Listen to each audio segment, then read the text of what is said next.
Welcome to my human immunity presentation. My name's Jamie Lee and we're going to look at what an infection is and how it's transmitted. So before we examine the body's protection system, we must first outline the organisms which produce disease and their means of transmission.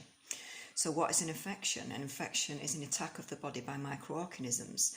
There are four types of these. So bacterial infections, a single-celled organism which is caused by illness, for example MRSA. You've got your viral infections, which is a submicroscopic infection agent that replicates inside a living cell of an organism, so like your coronaviruses. You've got your fungal infection, which is generally accountable for the vast amount of surface skin diseases, so something like ringworm. Then you've got parasitic infections, which are like malaria from insects or something like that.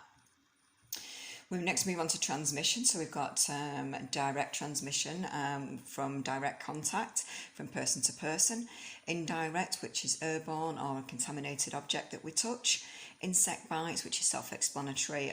Food or contaminated water, which is the same. So the body's first line of defence are non-specific. The first line is the physical and chemical barriers, which are always ready to defend the body from infection, so anything from your tears to your skin. Your second line of defence is the body's resistant to destroy invaders, so a fever, so a core temperature, stopping bacteria growth, forcing the immune cells to work faster. Nextly, we'll move on to the skin. So the skin is the largest organ of the body and the most prominent physical barrier of defence. It is a part of the integrum system and comprises of three layers of the epidermis, dermis and sebaceous gland. The skin provides a waterproof covering which prevents penetration of microorganisms, chemical irritants and toxins. The skin continuously replaces itself every 28 days. We nextly move on to the gastrointestinal. So the digestion tract contains barriers for infection, including stomach acid, pancreatic enzymes, bile and intestinal secretion that acts as another form of protection system, as the pH of the stomach acid is too low for the bacteria to survive. We're going to move on to the second line of defence, which is the inflammatory response. The primary physical effects of the inflammatory response is caused by injury is blood circulation increasing in the affected area. The body's blood vessels dilate, creating a gap in the cell wall, allowing large blood cells to pass through. This is increasing the blood flow and creating the inflammation. The physical effects of this could be the skin can be warm to touch. Now this has an antibiotic effect. We can have swollen skin, painful or redness. We're going to next move on to the third line of defence, which are pathogens. So what is a pathogen? It's an infectious agent created in the immune response which makes you sick. It can be bacteria, viruses, fungi, protozoans. It is too small for the naked eye to see. The next one we're going to move on to is antigens. Let's move on here. As you can see with the diagram, we've got antigens, which are part of pathogens. They tell your body it's under attack, causing an immune response. It can be any type of molecule, including a carbohydrate, protein, nucleic acid or fat. The next one we're going to move on to is acquired immunity. So we're going to move on to that nice and quickly. As you can see, so a learned response from the body's immune system, determining the best way to attack each antigen and begin to develop a memory for the antigen. Artificially acquired immunity can be conferred by two mechanisms: active, which is the body's initial exposure to a foreign agent through vaccine, or passive, which is the introduction of preformed antibodies into the body to generate a protective immune activity. Next, we're going to move on to immune system cells. Here we go. So we first we have leukocytes, which are white blood cells. They are the fundamental components of the immune system, and they're cells that participate in the body's fight against infection and foreign bodies. So what I'm going to go through now is the 5 different types of leukocytes. So first of all, we've got neutrophils. So I'm going to move on and show you a diagram of neutrophils. I'm going to move on to that. So neutrophils are most common, medium in size with irregular nuclei, many granules performing many different functions. They attach to the wall of the vessel, which attempts to block the access of germs to the bloodstream through a cut. The next one we've got as we move on are lymphocytes, which are small round cells, make up to 42% of the white blood cells in the body. They are present in lymphatic cells and make antibodies to help fight disease and make memory cells so it remembers previous infections. Then we move on to monocytes. So the next diagram is monocytes. Now, monocytes are the largest white blood cell and they eat dead blood cells and digest large particles of the wound. They are made in the bone marrow and make up to 10% of the white blood cells circulating around the body. The next we have the basophils, which are the rarest white blood cells found in many tissues throughout the body. They secrete anticoagulisms, which are blood thinners and antibodies, as well as histamines, which help against allergic reactions. We next move on to eosinophils, as you can see by the diagram. So eosinophils make up only up to 1% of the body's white blood cells. They are vital in relating to allergic reactions and worm infestations. Next we move on to hemoglobins. So I'm going to pop the diagram of hemoglobins up there. So they're known as antibodies, proteins bonded against antigens. There are many uses in the body, which include targeting infection, recruiting immune cells, neutralising toxins, removal of antigens, the complement activation, the activation of more cells as well, the stimulation of cells to eat foreign substances. Typically, the hemoglobins are made up of 4 channels. 2 are heavy and 2 are light. So next we're going to move on to different types as well. So let's move on. So the different types of hemoglobins is the IgG, which is our main antibody in the blood, which binds toxins and bacteria. This isotype passes from mother to baby through the placenta. The next hemoglobin is constructed of a 5-unit Y-shaped structure, mainly distributed to the blood. Key role is defence. Then we have the IgA, which is found in the secretion of bowel fluid, saliva, nasal discharge, and it prevents bacterial invasion from mucous membranes. It protects the baby from bacteria and viral infections through breast milk. Then we have the hemoglobin IgD, which is an introduction of antibody production and the prevention of respiratory tract infection. Lastly, we have the IgE, which is the largest, responds to parasitic infection and allergic reactions. Next, we're going to move on to the recognition and tolerance of our own tissues. So we'll move on to that. So self-tolerance is our immune system's ability to recognise what is and what isn't recognised and how we are going to respond to it or whether we're going to attack it. The immune system achieves this goal through mechanism antigens. Fundamental factors is that they allow the immune system to tell the differences between itself and foreign bodies, which are 2 sets of self-services proteins. Firstly, the MHC 1 and 2, as well as antigens known as HLA. The immune system meets the antigens of the MHC and does not attack as they recognise it as itself. Immune systems meets the antigens which are not recognised, which are classed as non-self, and adapt to the immune system to where they respond. We then move on to failure to self-tolerance, and hypersensitivity is an abnormal immune reaction caused by repeat exposure to the same antigen. There are 4 different categories. So type 1 is immediate reaction, which is by the IgE antibodies, so such as something like hay fever. Type 2 is antibody mediated, and that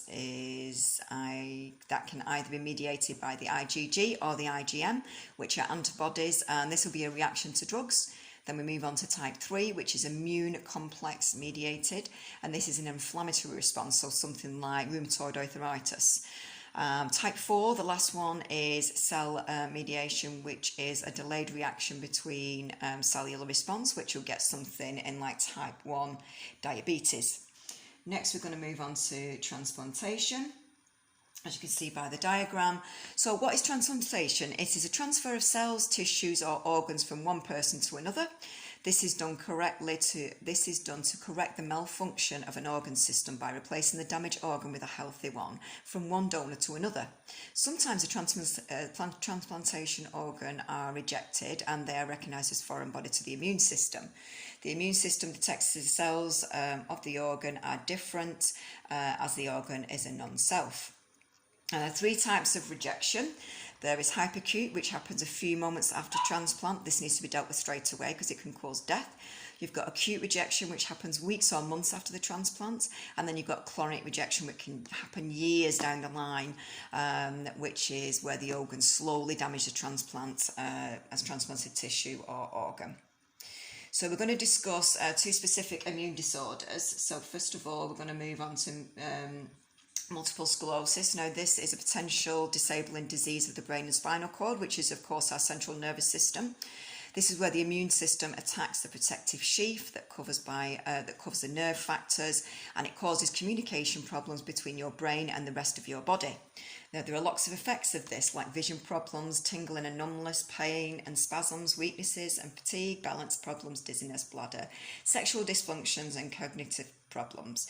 There is no cure for this, but there is stuff that makes it obviously easier to deal with, easier to live with, such as physical therapy, muscle relaxants and medication to treat the symptoms. The next one we're going to move on to is rheumatoid arthritis. So as you can see, it is an autoimmune inflammatory disease, which means that the immune system is attacked by healthy cells in the body by mistake, causing inflammation, painful swelling in the infected parts of the body. As you can see, there's plenty of areas here. It generally attacks the joints, usually the joints all at once, to be fair. The effects can be fatigue, fever, weight loss, stiffness, joints, tenderness, pain, swelling, redness, restricted movements, instability and deformity. Again, there is no cure for this, but medication does help the symptoms. So you can have anti-rheumatic drugs, steroids or anti-inflammatory medication. We're next going to move on to, let's get this one up.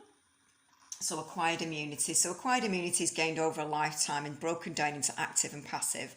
Active is a response to pathogens in your body which we encounter over a lifetime, whereas the passive is antibodies we receive from somewhere else.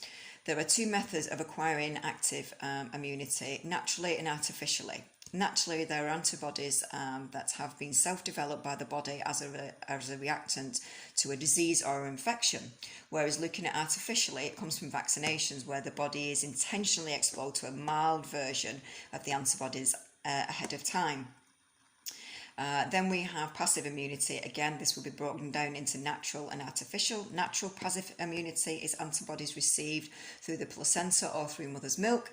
Artificial passive is the antibiotics received from medicine.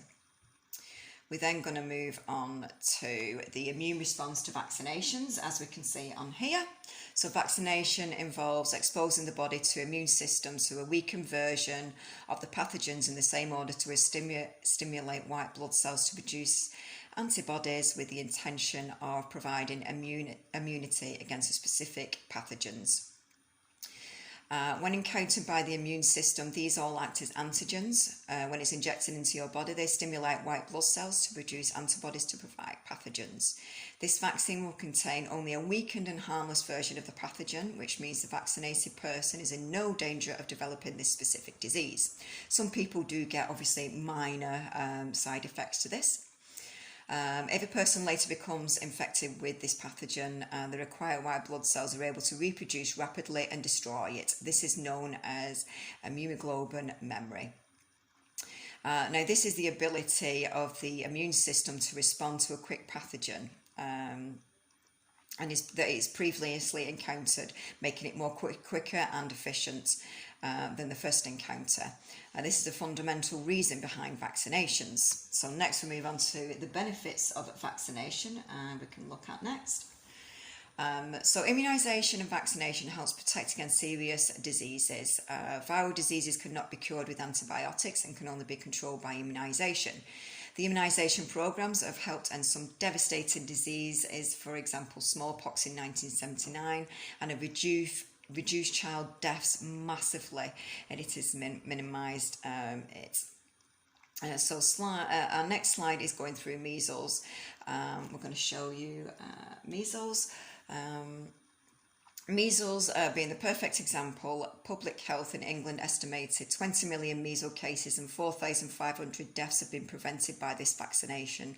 Statistics show that in 1940 there were 857 measles deaths, as opposed to the present day where the reported last death was in 2017.